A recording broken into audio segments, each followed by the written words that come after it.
Chers étudiants, salam alaikum wa rahmatullahi wa barakatuh. Donc, je vous présente aujourd'hui un nouveau problème, cette fois-ci sur les polynômes. Donc, c'est un problème d'algèbre. Donc, commence tout de suite avec la première question. Donc, c'est une inégalité qu'on va utiliser par la suite. C'est montrer que x plus 2 elle est supérieure ou égale à 3 racines cubiques de 2. On va utiliser deux méthodes.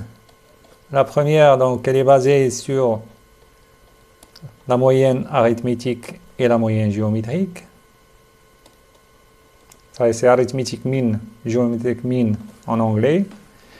Voilà, donc je vais écrire x plus 2, c'est égal x plus 1 plus 1, donc qui est supérieur à 3, la racine cubique de x multiplié par 1 multiplié par 1, c'est égal à 3 racines cubique de x. Et donc, tout de suite, j'ai obtenu donc, cette inégalité, donc x plus 2 supérieur à 3 racines cubiques de x. Voilà. Donc, je vais utiliser une autre méthode, c'est basé sur une factorisation, voilà. Mais avant, je vais poser donc y égale à racine cubique de x, donc ce qui implique donc x plus 2 moins 3 racines cubique de x, c'est égal y au cube plus 2 moins 3y. Bon, tout de suite, je remarque que 1 est une racine de ce polynôme. Donc, je vais essayer de factoriser. Donc, y au cube moins y plus 2 moins 2y. Voilà. Donc, ça, c'est égal à y, facteur de y moins 1, plus 2 facteurs de 1 moins y. Donc, ici, c'est y carré. Donc, je factorise par y moins 1. Donc, c'est égal à y moins 1, facteur de y carré plus y, qui va rester ici, moins 2. Donc, automatiquement, je remarque aussi que 1 est une solution, parce que 1 plus 1 moins 2, ça donne 0. Donc c'est égal y moins 1, facteur.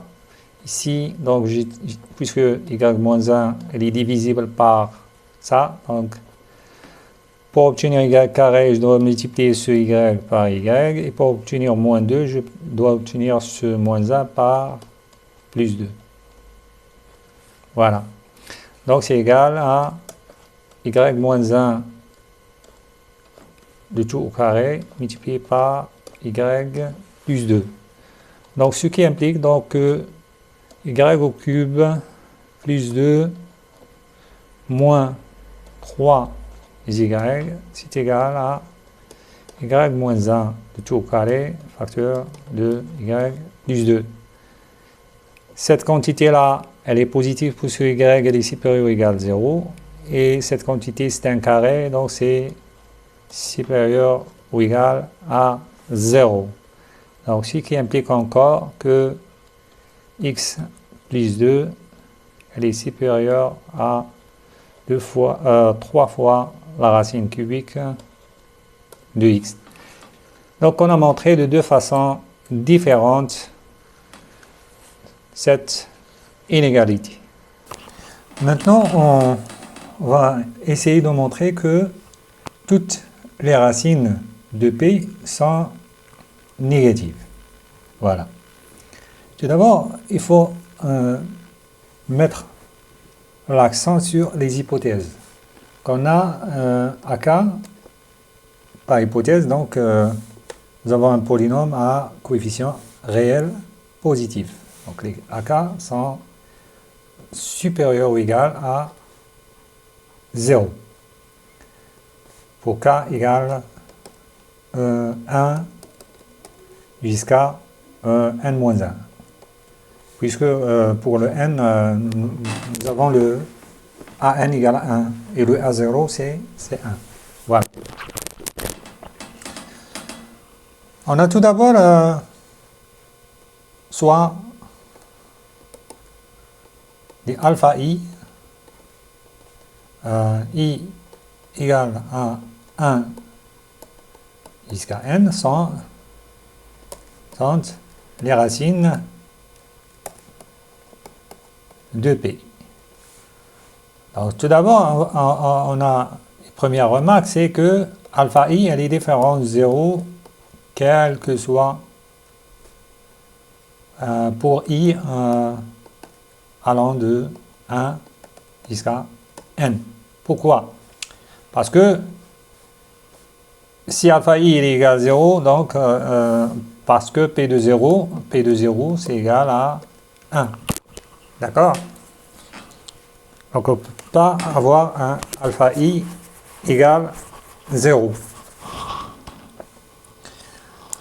Donc, ce qui implique donc, quel que soit i variant de 1 à n, on a alpha i, elle est différent de 0. Donc les racines, elles sont non nulles. Reste donc à démontrer que ces racines sont négatives. Alors je vais poser le q de x, c'est égal à le an-1 x à la puissance n-1 plus jusqu'à le a1x. Donc on a le p de x, c'est égal à q de x plus x à la puissance n plus 1. D'accord? Voilà, j'ai pris comme q de x, c'est ce polynôme-là, entre crochets.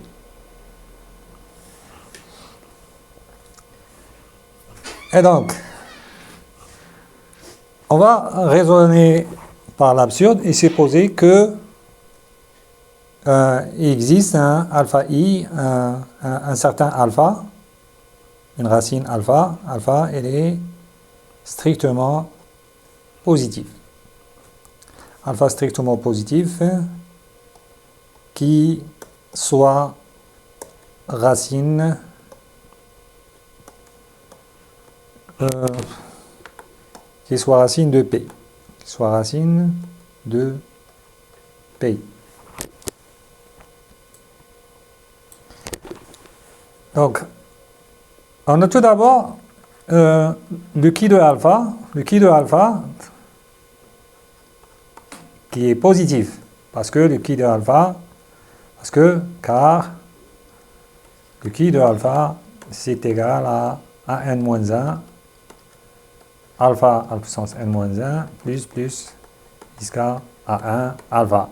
Puisqu'on a les coefficients, ils sont positifs, et le alpha, on a supposé que c'est positif, donc ce qui de alpha, il est supérieur ou égal à 0. Et donc on a P de alpha, c'est égal à Q de alpha plus x à la puissance n plus 1. Ça, c'est supérieur strictement à 0. Donc, notre P de alpha, il est supérieur strictement à 0. Puisque on a alpha à la puissance n supérieur ou égal à 0, ça c'est supérieur ou égal à 0, et le 1 qui est supérieur strictement à 0. Donc, ceci implique donc que P de alpha, elle est supérieure strictement à 0, et une contradiction. Pourquoi? Parce qu'on a supposé que alpha est une racine de P. Voilà. C'est-à-dire, P de alpha ici, il est égal à 0. Donc, ici, P de alpha est supérieur strictement, d'où la contradiction.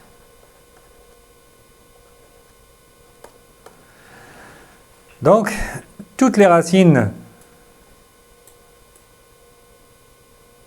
de P sont négatives. Donc, et nous avons ici, le polynôme P, il admet n racines réelles. Donc, on a le P de x, on peut le factoriser, c'est le produit de x moins alpha i, avec i égale à 1 jusqu'à n. Les alpha i, elles sont toutes négatives. Donc, on va poser bêta i, c'est égal à moins alpha i, qui est strictement positif. Puisque le bêta i, c'est moins alpha i. Donc, on va écrire notre polynôme à l'aide de bêta i. C'est x plus le bêta i. D'accord?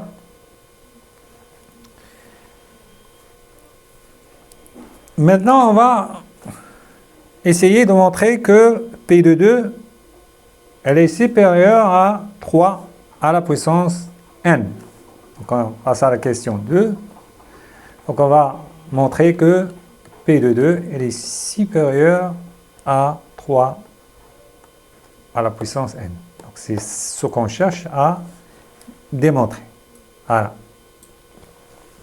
Donc, à l'aide de cette factorisation, on va écrire P de 2, c'est égal à produit 2 plus bêta i. Mais avant ça, on va écrire P de 0, c'est égal le produit des bêta i. Puisqu'en donnant à x la valeur ici 0, donc on obtient ça. Mais P de 0, en utilisant le polynôme P, c'est égal à 1. Donc, ce qui implique donc que le produit des bêta i allant de 1 à n, c'est égal à 1. Donc, finalement, qu'est-ce qu'on a? On a le P de 2 qui est égal produit de 2 plus bêta i supérieur. Mais, à partir de la première question, on a x plus 2 est supérieur à 3 racines cubiques de x. Donc, x, bêta va jouer le rôle de x. Donc, ça, c'est supérieur au produit, puisque tous les termes sont positifs. Donc, 3 racines cubiques de bêta i. Donc, on utilise cette inégalité-là. Et ça, c'est égal à 3 à la puissance n fois produit des bêta i pour i. Alors, c'est un tiers. C'est pour la racine cubique. Un tiers, c'est pour la racine cubique. Voilà. Mais le produit des bêta i, c'est égal à 1. Donc, c'est égal à 3 à la puissance n. Donc, on a montré que P de 2, elle est supérieure ou égale à 3 à la puissance n. Donc, c'est ce qu'il fallait démontrer. Voilà. Chers étudiants, j'ai fini la résolution de mon problème. Je vous remercie de l'avoir suivi et à une prochaine occasion, Inch'Allah, au revoir.